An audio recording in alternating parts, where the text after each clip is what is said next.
CDD measures concerning wire transfers. Compliance requirements for customer due diligence in wire transfers.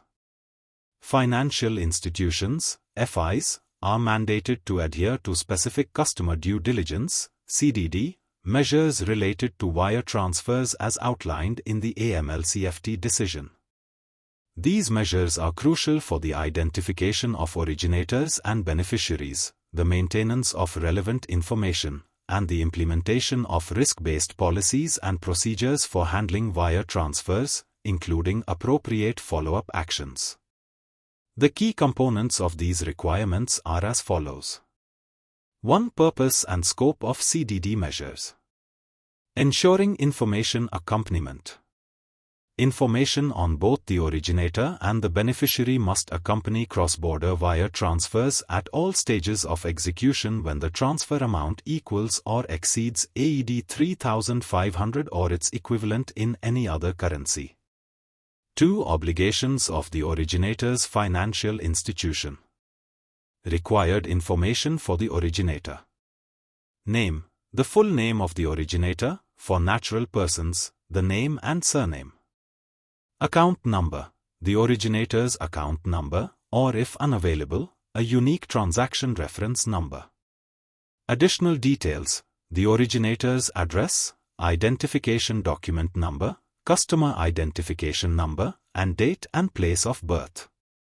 Required information for the beneficiary. Name. The full name of the beneficiary, for natural persons, the name and surname. Account number. The beneficiary's account number, or if unavailable, a unique transaction reference number. Execution of transfers. The FE of the originator must ensure that the transfer includes the above information. The transfer should not proceed if the originator's identity has not been verified. Domestic transfers. For domestic wire transfers, the originator's FE must include the required information unless it can be made available to the beneficiary's FE by other means. 3. Verification and follow-up actions by the beneficiary's FE. Verification of beneficiary identity. The beneficiary's FE must verify the identity of the beneficiary before crediting their account or making funds available. Monitoring for missing information. Implement procedures to identify wire transfers that lack required information in real time or as part of post-event monitoring. Risk-based procedures. Establish procedures to decide whether to execute, return, suspend, or hold a transfer that lacks the necessary information.